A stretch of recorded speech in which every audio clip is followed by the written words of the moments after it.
like I was high jumping, and if I felt like I was having a bad hair day, I felt like I jumped bad. But I really like to do the braids. Yep. Because that really got it like away Back from out of your you. face Yeah. and still looks cute. I did the same thing with softball braids every single game, so I totally feel that one. What is your like first thing you can think of, craziest, funniest, most memorable, like I love working here 8-10 moment? You know, Alex Gordon, the former Royals player, I think Yeah. during an interview with him, I used to, go to Kauffman Stadium and had his jersey and like thought he was the coolest guy in the world. Right. So that one was pretty cool for me. And I Right. just had no clue. Like in my mind, I'm like, I've been doing this in high school and I'm this 3-sport athlete and I'm going to do it in college. Right. And they were telling me like, it's not going to work. Like 2 max. Right. Because 2 is going to be a lot, but you can make it work. But like 3 is just absolutely out of the question.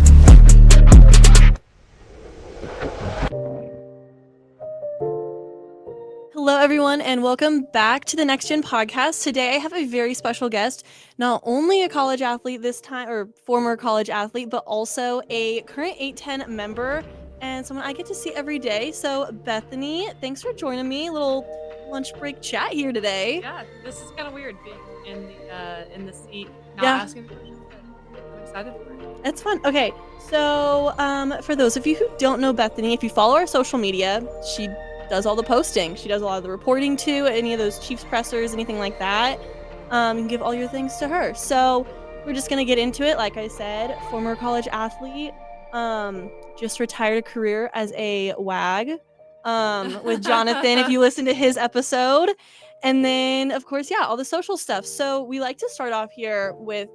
I kind of took like Petro's 2-minute drill and made it my Walmart version. Okay. So, real quick questions. No wrong answers, just judgment. So, okay. What would be your biggest sports related superstition? So it's funny you said I like recently retired. It was a long time ago. It was about let's see now, it's 2018. This is 2020. 7 years since I've played any sort of college sport or been really athletic at all. It's fun. I go to base camp with Lebo now. That's my athletic, the extent of my athletic stuff. But It's more than me. superstition, I think I just always had to I had to have my hair feeling really good. So Yeah. like I was high jumping, and if I felt like I was having a bad hair day, I felt like I jumped bad. But I really like to do the braids. Yep. Because that really got it like away Back from out of you. your face Yeah. and still looks cute. I did the same thing with softball braids every single game. So I totally feel that one. What in media? Your questions are a little goofy because everyone else I'm like either media or athlete. Yours are a little bit of both. But what is your favorite game you've gotten to be a part of that you were working? Favorite game. Well, I worked here about a year and a half now, and Paige does a whole lot of the games. She is a big NFL super fan. I don't want to say super fan. She works and she's great, but she just loves football, so like she loves to go to those things. But I got to go to a couple. When it was I don't think she likes to go on like Sunday nights. So Fair I got enough. those. Those were fun. So like Joe Burrow showing up to Arrowhead this year, that was really fun. I mean, gone to some KU basketball games. I feel like we're so spoiled here. We have the Chiefs games, the KU basketball, and like it wasn't like a Final Four game or anything, but just being in Allen Fieldhouse is special. So we have so much here to be grateful for, and cool things we get to do that I think we kind of take for granted. For sure, I totally agree. It's like I'm tonight going and meeting up with a couple of friends. I'm working the game thanks to you, but I have a couple of friends who are like, we've never been to Allen Fieldhouse. Like, you gotta like walk us around. I was like, I'm sure I can find time for that. Like, how have you not been to Allen Fieldhouse and you've grown up a KU fan? Like, it's a religious experience. I always say that. My brother gets mad at me, but like, it's something different. Like, again, we're spoiled. Allen Fieldhouse and Arrowhead, two of the loudest stadiums, indoor arenas in the world, or is it world or country? So Arrowhead, I mean, they say world. Yeah. Like, I guess where I don't know, soccer probably gets pretty loud, like in Europe, right? But is that indoor? I don't know. They play a lot of outdoor stuff, but no, I know they say so. Arrowhead's loudest in the world. Arrowhead might be country, but I don't know. I don't think there's gonna be any other like basketball arenas around the world louder than Allen. So no, for sure. Okay, next one. What is your all-time dream job? Like, you're the most talented person in the world. You can go do whatever you want. What would it be? I think probably just like NFL on Fox, like sideline reporter, Aaron Andrews type thing. But I think I've kind of like shifted my thought process Okay. on, like, obviously that's the pinnacle, right? Like everybody that's kind of doing that wants to be that, but I think it would be really cool too to besides, this job here at 810, Of course. dream job as well. Honestly, it goes in steps too, is what Mhm. I found is like, I mean, you start to get, I don't want to say like you always want more. So you Right. like, but you just kind of lose that luster once you've been doing something. So I mean, I thought my first job working at Emporia State in the athletic department, I was like, "Oh my gosh, I'm so lucky. This is so cool." And then I kind of moved up and worked for the MIAA conference here at the office in Kansas City, and thought that was the coolest thing in the world. And then Right. I think every time you like think what you're doing is cool, and but then you start to look ahead more. And but I think that's what we all should do, is just kind For of sure. always be looking for not the next thing, but how can I move up, and at the same time kind of enjoying where you're at too. Mhm.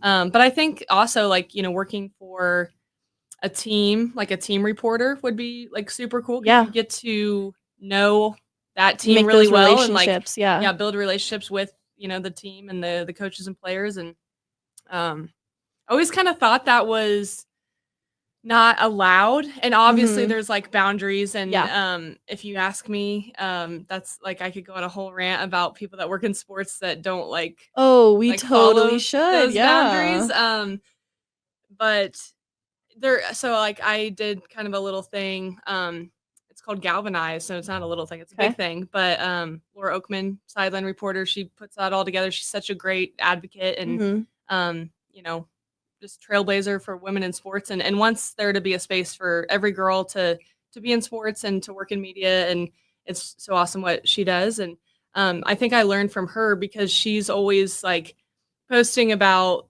I found out stats and stuff about this player, but I found out more about his heart and like Yeah. and his passion. And he's such a light, and like she'll like take selfies with players after the game and like gets to know them on a personal level, which I think is really cool. And I think that's honestly what we all should do in our lives and our jobs, is like build relationships. But Right. again, there's also like that line that I think some people may cross a little bit in this Mhm. industry. And so, we could talk about that For later sure. if Let's you want, but definitely dive into that later, but I totally agree with you. I think being able to know that boundary is really important, and getting to have those one-on-one relationships, it probably makes better interviews too. yeah. They're more comfortable with you. You know what lines you can and can't cross with, whichever athletes, and they're going to be just comfortable giving you a more honest and genuine answer than just, the say something to say I did it and walk away. I don't have to answer any more questions answer. So that's definitely something that I think could be a big positive in any organization, is Yeah, just the comfort level with their own staff members. So, for sure. what is your favorite press conference moment, memories, or like someone you got to interview? You're just like, oh my gosh, this is so exciting.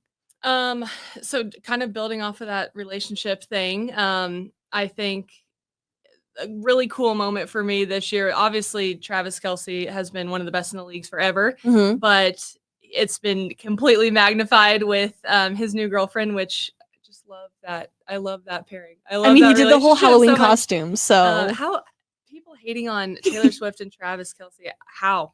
I don't get I it don't. I either. don't understand. I think they're a great match. They're just so like they're both humble, but in either of those jobs, you kind of have to date someone who can handle the press and can Yeah. handle the attention. Hmm. And there's not a lot of people who can match her energy with the amount of Hmm. attention she's getting, and he does it, in my opinion, very humbly. Yeah. So, No, I think they both like very, again, like you said, humble, and know how to talk and present themselves in the media, but they also have like a little bit of that swagger to them. mhm, Travis especially for being a sure. football player. But I think a cool moment was he was walking off the podium. I was like leaving the press room too, and he was like, hey, how you been, like how you doing? And some of the people in the room were like, oh, Travis like that? And I was like, I didn't think I did, but he's so nice. Like he will Yeah. talk to you and kind of treat you like a real person. But just to be acknowledged by Taylor Swift's boyfriend, I was like, Right. whoa, this is kind of cool. Yeah, for sure. Are there any like moments that I like to ask anyone that higher up in media,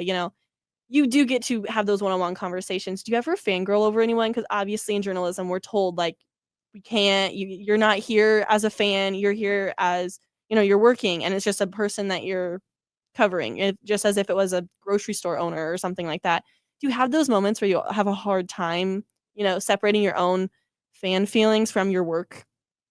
I would say not necessarily like fanning, but I mean, it's hard to like look at Patrick Mahomes and Travis Kelsey, especially right now. I mean, they're two of the best, if not the best, like in the world at their Right. respective positions. So, um, it's kind of crazy. I don't think it's really a fan thing, but sometimes I will be standing there like, holy cow, like I really am standing next to greatness right now. But Right. no, I mean, they're people like us, and they're really nice. Like I would say majority of the Chiefs for sure. And Mhm. looking at KU basketball too, a lot of people would be kind of starstruck about them. I mean, it's a blue blood program, and Right. definitely have some great players on the team right now. And but I think at the end of the day, like I think the other day we were in the locker room, and you don't want to, I guess, bother them too much, but you Right. can kind of sometimes, hey, little tidbit here or whatever. Like I told Leo Chanel that I talked to his high school coach, and he was a nice guy, and Leo's just responding back like, "Oh yeah, isn't he great?" Mhm. And I said, "Yeah, I love his Wisconsin accent because they're up there from Grantsburg, Wisconsin, and Right. it's cool just to have real conversations with these guys and gals, and they're great athletes, but they're just people too. So I think some of the athletes, I think the Chiefs do a really good point of it. I love how right now media is taking kind of a turn. We used to have all just like the professional setting videos, and we still obviously do at the press conference. But like I talked on my episode with one of our pitchers. I think it comes out after your episode, but he was talking about in media the drastic turn from those professional videos to the silly goofy ones, of look at the Bills TikTok account, and it's all just like Josh Allen being Josh Allen. He's an actual person. Like Bryce Harper right now is like going viral because he's making coffee tutorials. And those are my favorite videos. I always get flamed by Easton because he's like, you don't care about the stats. You don't care about who's number one in the country. You like the sport stories. I'm like, yes, that's what I'm here for. The culture of sport. That's what I care about more than who's the best in the world. So it's really fun to see in media, and they're real people. And I think when teams, players individually can really say like they can show their own personality more than just being a football player, like number one in your heart, number one on the field kind of thing. Like if they can actually be in your heart and like they're a person. Those are the moments that like really win me over with sports that I'm like, okay, I was, not feeling it, and now I'm like, oh, you know? Like, the one I can really think of is when I did my Bill Self interview that you actually set up, he, like, before and after, just, so casual, and, like, you really showed me, like, it's not just work. Like, it's also like they are a person, you can talk to them, and that made it so much easier, I think. And if all athletes and coaches and, respective, like, media members can treat it the same way, I think we're gonna get a lot better content out of there, so, yeah.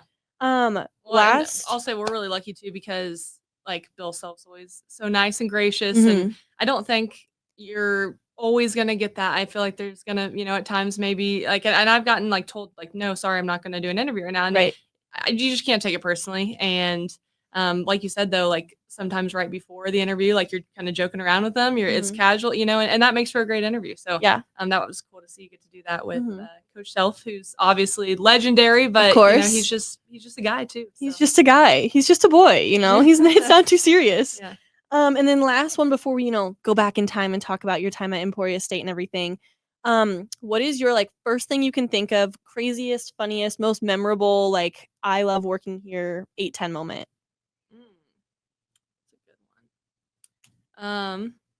There's been a lot. Like again, I said earlier, you kind of start to get not complacent. It's not the word Right. I keep coming up with that, but just what's the next thing for me? But then I like look back and I'm like, I've gotten to do so many cool things Mhm. in a very short amount of time of working here, and so you start to, I think, get greedy a little bit of I want to do more, but um Alex Gordon, the former Royals player, I think Yeah. during an interview with him, I used to, go to Kauffman Stadium and had his jersey and like thought he was the coolest guy in the world. Right. So that one was pretty cool for me. I think I talked to Roy Williams one time, former KU headman's coach, Right. and that was cool. I mean, there's been a lot of cool ones. I don't know if I have one that's just like better than the others, but Mhm. again, I think just seeing how cool these people really are. Right.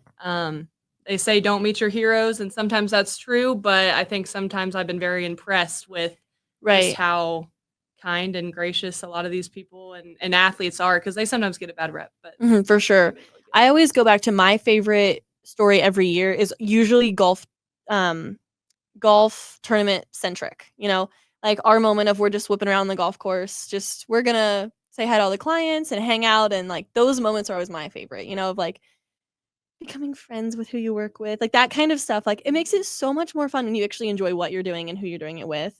So those are always that's my story that I always come back to, especially like just all the we get up, we're there at 5 a.m., right? Like it's a long day. Yeah. We're all a little bit delirious, and it's kind of fun to see everyone outside of the office being like normal people. So those are my favorites. But And we get to hang out with like Lebo and Steven St. John. Like these people are very famous to some of these listeners around Kansas for City. And we get to sure. hang out with them every day. So. I know. They're just that's my favorite whenever like I tell my dad's friends or whoever, oh, I work at 8:10. They're like, oh my gosh, like what's Steven St. John like? And they think it's like some big celebrity, which I guess like they are Kansas City centric celebrities. But it's so comical to me being like, I see them on their worst day and when they need their 10th cup of coffee, they're also normal, just people. So, like I said, I want to get back into your athletic career. Okay. So was track or track and field always your number one sport, or did you start off doing anything else? So it's kind of weird. I was doing competitive dance so I started off just like in a tap class. My mom put me in when I was like 5. And then once I got to like, I think 11 or 12, I wanted to try out for the competitive team that we had at our studio. And I was not the best dancer. I was very tall and lanky. I'm still very tall, but I was like, had not grown into my body. Like that doesn't always look the best when you're dancing. Like dance is a very visual for sure thing. And I mean, I was on the team. I was not one of the best, but I liked it, and I never really thought I wanted to play sports. I was just like into dance, and then at like age 12, I kind of wanted to. I saw like a lot of the girls in my class playing basketball, and they were on this team called the Hot Shots, and like I wanted to do that, so I tried out for the team, and I was way behind. I felt in athletics, but had some height. Was pretty fast, could jump a little, some athleticism, but just again, not really into my body yet though. For that either. And so did like basketball, volleyball, track in middle schools. Stopped the dance. I think that was a very big load off my parents' shoulders because dance is very expensive. So it's also just a crazy schedule. My sister danced competitively for like 12 years, and it's a lot. The costumes, especially like it's a lot of competitiveness of, individually, but also in the team of what everyone looks like. And if one person missteps, then it messes up everyone. And it was the stress that it took off her when she finally quit. I think not to, hate on dance. For some people it works out great, but I can see how that's a very stressful sport to be a part of for sure. So then when did you really get into track? Why track? So I was like, okay, in middle school, they have you kind of try everything in middle school track. Like it's almost just like you have so many kids coming out. You've got like 5 coaches, they're all like volunteering too, bless them. They're not doing it for very much money. But they kind of have you try everything. And high jump was kind of your thing. I wasn't like super good, but like could kind of get over the bar a little bit. So I mean, I was gonna say I have written down like at Barton Community College, 2-time NJCAA high jump national qualifier and indoor national championship, 7th place, and All-American. So I don't think you can say you weren't very good when you have these, stats behind you. Yeah, I think I got a lot better. Like my freshman year, especially like that year from 8th grade to freshman year, I really jumped up. I think like 6 inches. Literally jumped. Yeah, literally jumped. But then after that, it was kind of a slow incline, like a couple inches from freshman to sophomore year and all that. But I ended up jumping like 5'6", my senior year. And was getting some, I think like Drake and more D2s like Pitt State, but they have a great D2 program. They win lots of national championships every year. But ultimately, I wasn't ready because I played volleyball and basketball too. I didn't want to give up. I wanted to play 3 actually, and so that would be a feat. I got some I got a visit or stopped by a game from Barton and the basketball coach, and then I visited there, and then I said like, "Hey, let me talk to the volleyball coach though, and the track coach because I think I'm gonna play 3." And I Right. just had no clue. Like in my mind, I'm like, I've been doing this in high school, and I'm this 3-sport athlete, and I'm gonna do it in college. Right. And they were telling me like it's not gonna work. Like you need to pick 2 max. Right. Because 2 is gonna be a lot, but you can make it work. But like 3 is just absolutely out of the question. And I found out like that first week at Barton, I ultimately picked basketball and track because they had a little more separation Yeah. in the seasons.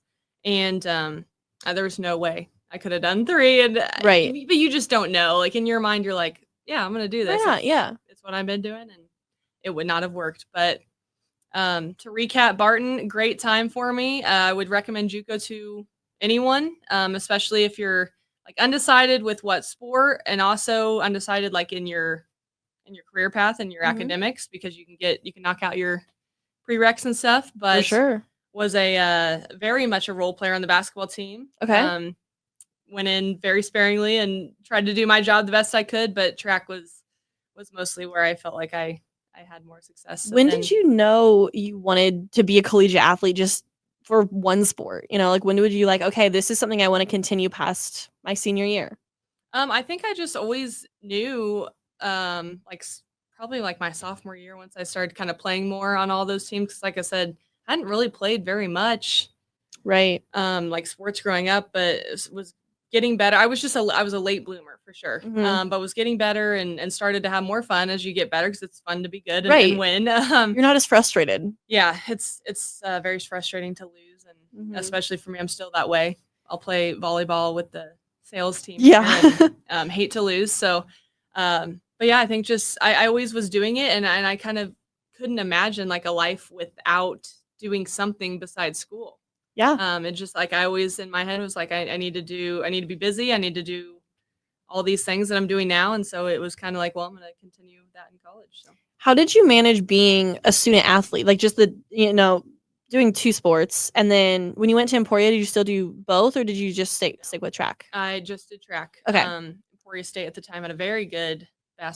women's basketball program. Still do, but like they were very, very good It's impressive. Yeah. around that time, and did not get recruited there. So just track, and want to give a shout out to my track coach at Emporia State because he recruited me out of high school, Oh, wow. and I said, hey, no, I'm gonna go to Barton, play basketball for a couple years, and do track and stuff. And he was one of the only ones to so then Barton ends and I'm kind of scrambling because like I was an all-American, but I didn't jump like 5'10" or anything. Like Mhm. I'm still, if anything, I think I lost a couple inches because I played basketball and I put on some weight and I couldn't jump quite as well Right. for high jump. And he was like, yeah, come on, and had a small scholarship for me. It wasn't like a full ride or anything, but Something. It was helps. just believed in me. I think Yeah. is the biggest thing, to know that somebody still wanted me to come be a part of that team was very nice. So How when you're I did high jump for a whole, like, 1 season of middle school track, right? And I kind of was like, "Yep, this is what I got. I'm only doing it for a couple weeks. I'm not gonna get too worried about getting better."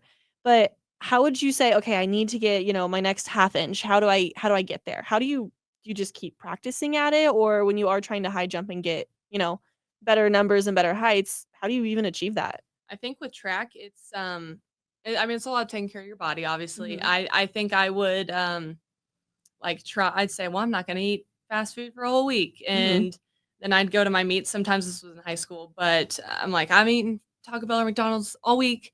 Right. Like I'm gonna do great, and then I wouldn't do as great as I did the last week when I had eaten that, and then I'd get Right. mad because I'm like, this Yeah. doesn't work. Like what's going on? But Right. um, obviously you need to do it more consistently, like things like that. So Mhm. finding that good like diet, and then like the weight room, just like getting bigger, faster, stronger is Right. really. I mean, you can train and track and for sprinters, having good form, and for jumpers, same thing. But like ultimately, if you want to jump higher, you gotta be stronger. You gotta be more Right. athletic. So I think just kind of improving that. Are there any nerves that went into it and you're like, "Okay, this is my, couple jumps of the day." How do you deal with, stressing about how you're gonna place or just how you're gonna perform in general? It was a very nerve wracking event because every miss could potentially count against you. Right. So you might like you might make the bar, but if it took you twice to get over that bar and it took another girl, she got on her first try, Mhm. then that would always frustrate me the most because we might jump the same height. But if I had one little mess up and just didn't have my best jump on, that bar, then it would come back later kind of to haunt you. And so that would frustrate me. But yeah, you'd have to like be locked in on every one, I guess. But you're not going to every time. Like there's gonna Right. be mistakes. And so that was like a frustrating part of the sport. But then I also like you could always say you did mess up on a bar, and then I'd be like, well, it's okay because I'm just gonna go jump higher in the next one, and Yeah. then it just won't matter. Like I'll just beat her anyway. So that was That's always I kind of had to get in that like savage mode a little bit Yeah. sometimes. And I'd always be like, I'd be happy for a girl if they made a bar. Right, for sure. But I'm gonna go. I'm gonna go. I'm gonna go do jump my higher. own thing. Yeah, yeah. Good for you. I'm gonna Uh, beat it. Yeah. Thinking about more of where you are now, how did you get into media? When did you know you wanted to do sports media as a career? Yep. So I did my prereqs at Barton. I think it was like just a general studies degree with maybe an emphasis in science. I don't even remember. It's my associate's degree. Right. But then I came back to Emporia State, talked to the counselor, and they said this, like what you have done, would transfer well to a like health promotion Okay. degree. Interesting. So that's what I did. I'm in all these health promotion classes, and they're really tailored towards like maybe owning a gym, being a personal trainer, all these things. And Mhm. like, so I go my junior year, and then like halfway through my senior year, I'm like, I cannot do that for like I don't Right. want to do that for a job. And I was still on the track team, so I'm in shape, Right. but I don't have a passion for working out. I get And that. I'm trying to find it right now. That's been it's one of my 2025 goals is to just like it more, like enjoy the process more. Like I don't want to go just like, hey, I want to lose this amount, and once I lose it, like I'm done. I want to go and enjoy it and just Mhm. feel better. And I do feel better when I work out. And I've been going, like I said, with Levo, and Right. that's a great fun class, Base Camp Fitness. If anybody is Little shout out, looking for something that because it's a group class setting, it's fun. There's great music, and that's been like a huge help for me. But Mhm. going back, at the time, I'm like, I don't have like that passion that a lot of people have. Like they want to get up in the morning and they want to help I don't people get yeah. fit. And like, I just don't have that. And, but I'm like, oh man, I'm almost like a semester away from being done with it. But if you think about your changing, like you're in the right, or excuse me, the wrong pathway, change it. Like, don't just keep doing it just because you're like almost there Right. because you're not going to enjoy it. So, I got into a sports writing class. Didn't ever really want to be like a writer, Mhm. but that's always I was I think pretty good at writing, and that's always going to be a part of whether Right. you're doing like digital media or whatever. I mean, I write scripts all the time, and you're gonna have to write like articles and stuff in some roles and jobs. So that was a very good class for me. But then ultimately, I knew I wanted to kind of do the on camera thing because I love how Mhm. you can like have your personality come out. Yeah. In an article you can write. If you're interviewing somebody, so and so said with a smile, but it's like with this you can see us smiling, like that For kind of thing. sure. So I like that. I like that you can actually tell the joke and hear them laugh and all that kind of stuff. Right. So I went to the athletic department and they really helped me kind of get into that. We did not have a media department. Okay. Some schools have great ones, like KU is Mhm. great media journalism. Even like Central Missouri at the D2 level Yeah. has more of that, and I think a lot of schools are getting it, more It's and more. one of the most, like, up and coming, biggest growth majors and minors and master's programs even, like, it's Mhm. blowing up around the country, and I honestly think that, like, social media is a big part of that because it's a whole Yeah. other I mean, like, thinking about here, 10 years ago, we didn't I mean, before you, I don't think we had a socials girl, right? Or I not think, girl, but so Allie Trost yeah. Martin, she is with CBS now, so she was here before me, Okay. and, I never actually got to meet her face to face, but I follow her, and she's doing great things, and Yeah. she's been on my show, so she's Perfect. great, but, yeah, no, I think a lot of schools, like, whether they have a department for it or not, they have to, like, Adapt. adapt, yeah, they're just having to do it, so all Mhm. their social pages and stuff, somebody's either hired to do it, or maybe they have an SID like mine at Emporia at the time, Don Weist, big shout out Mhm. to him, Yeah. who just was running with it and doing it. And Mhm. I came and I said, "Hey, I want to do this stuff. I want to help," and did not get paid very much. And Don, I'm sorry, but like he'll tell you. I mean, he still feels bad to this day. He's like, you were so underpaid, but that's all we could do at the time. Right. And no hard feelings to that university at all because it got me my start, and I would not. I probably wouldn't change it. I tell people all the time, and I don't like telling young people this because I think that everybody needs to know their worth, and roles deserve to have compensation. But I think in this industry and several other ones, sometimes you got to put in that time and that work for To like not, prove your worth. not so much pay. And Yeah. so for me, it certainly paid off, and I'm super grateful to ESU for the opportunities. And I worked for the football team and head coach Garen Higgins. I was sometimes, in there just doing like recruiting letters, like, they're getting ready to send out letters to Right. juniors for junior day. And I was helping with that. So it not all of it was like broadcasting by any means, but just being around sports and coaches and, getting to know that life was huge for me. And that was how it started. So I think journalism's a really weird field where you're right. You totally have to. It's all who you know, and like I run into it too. Where I'm being like, okay, I'm a college kid. I'm working full time. I'm terrified about how I can make things work because it's a big team effort, which means there's a lot of people at play and not as much to go around. But you do have to work up to it and kind of prove that you'll stick around. And I think especially in our industry, it's really hard that we do have so many hats, like you said. You have to have a little bit of writing knowledge. You have to have a little bit of on-air presence, maybe a little bit of marketing knowledge, obviously sports knowledge. And there's some people who really do like to stick at their one thing, say, hey, I'm on air only and I won't do anything else. I know I had that issue with the interns this summer where a couple of them are like, well, I interned here. I want to be on air. And we're like, cool. of course they do. Yeah, cool. Yeah. So does everyone else in the world. You gotta, you gotta show your knowledge in other ways. You gotta help out by lifting these heavy boxes or, just sitting and taking pictures for us or something like that. So it's a really weird like mental challenge of, okay, I got here, I did it, but I'm still not where I want to be. Well, I think that mentality that you talked about, if anybody is, well, hey, I only do this and I don't do that, that is like death to your career. Yeah. In any field. Yeah. Not just this. Like, I mean, you're not gonna do what you want to do all the time. Talk to my brother about this sometimes.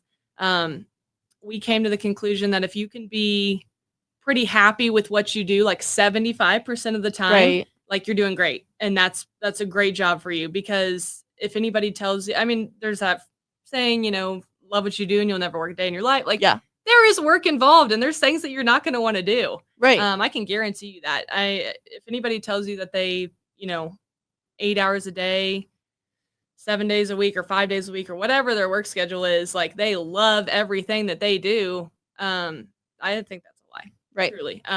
Because there's things that maybe you don't like to do, but they're preparing you for something that you do like to do. Yeah. Like, maybe research isn't your favorite thing, but you have to have it to then go do the interview, and the interview is fun. So, right.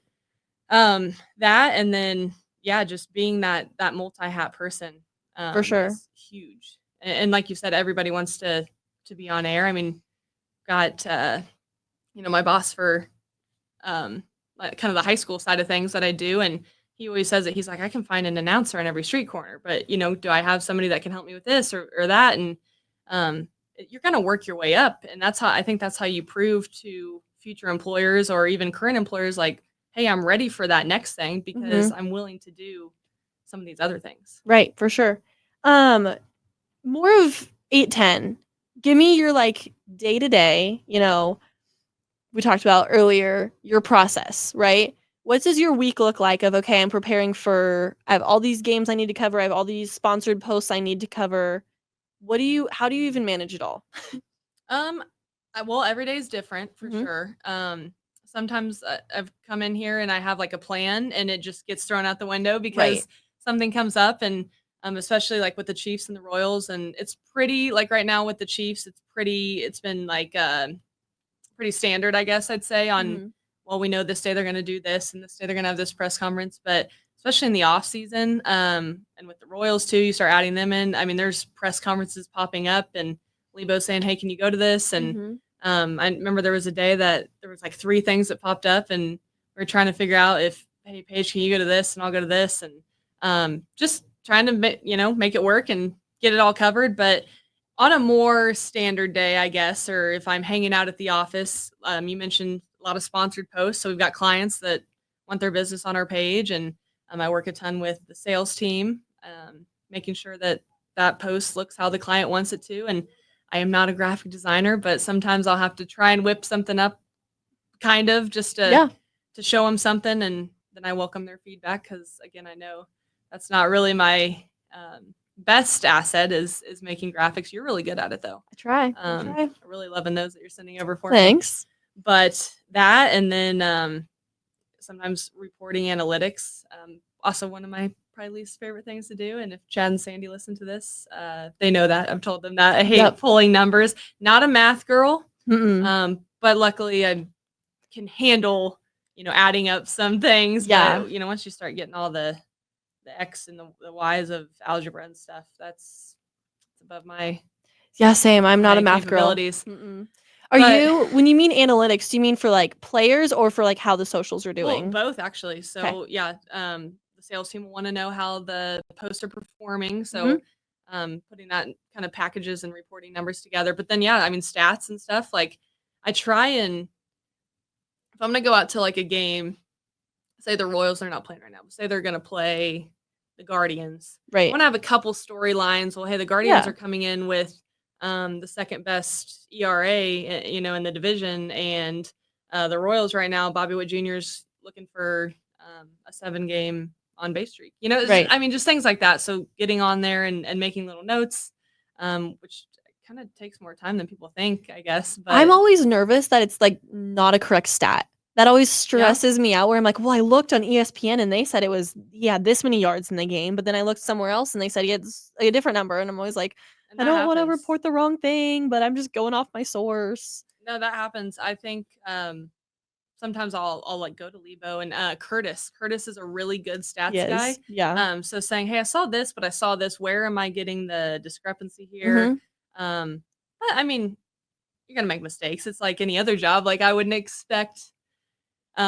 I do expect my doctor to be perfect. I sure hope so. But besides that, like most jobs, like you're gonna make mistakes, right? There's gonna be typos in emails, right? And I think this job is really hard for like on-air people and also social people, because your mistakes get, I think, scrutinized a lot. For sure. Like you'll post something and I know immediately when I have messed something up. Oh, I messed one up this weekend. You caught for me.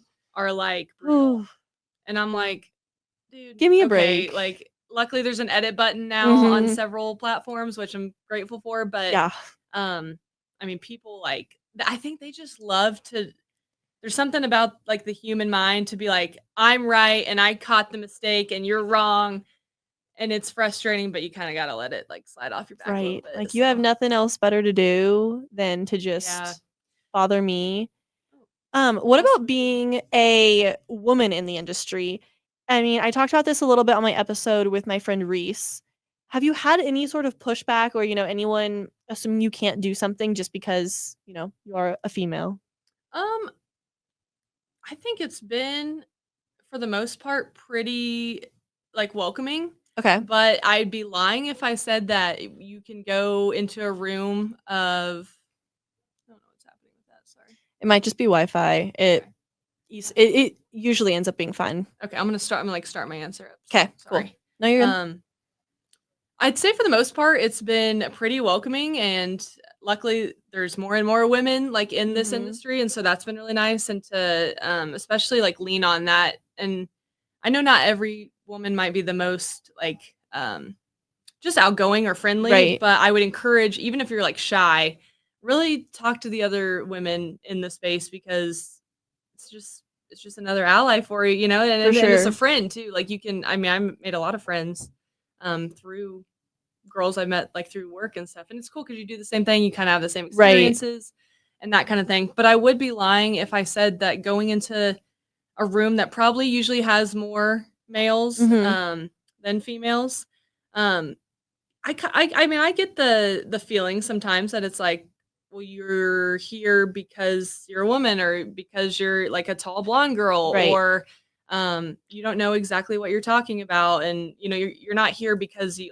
truly deserve to be, which sucks at times. But I think you've got to remind yourself, like, I trust all these guys here at the station, like, they're Right. great at what they do, and they didn't bring us on to work at this station, If we didn't deserve it. yeah, if we didn't deserve it, and we contribute, and we bring great things to this environment. Right. I'm not saying that I know more or the same amount of sports as Todd Lebo or Seren Petro or Steven No St. John, one 'cause I does. don't, Yeah. but, you know, there's things that I bring to this, social page and station that, you know, is deserving, I guess, is For what I'm sure. trying to say. So, reminding yourself that, it can be very tough sometimes. I've got my days where I'm like, "Is this really for me? Should I go work a corporate job?" Mhm. But no, at the end of the day, this is a unique job, and it's For sure. a fun job, and one that I think we're lucky to be doing, and, we deserve to be here. So Right. No, for sure. I totally agree, obviously. Earlier we touched on those boundaries or maybe, not so professional things that can happen in the industry. Do you have any specific, I guess, like stories or examples that you would be thinking of?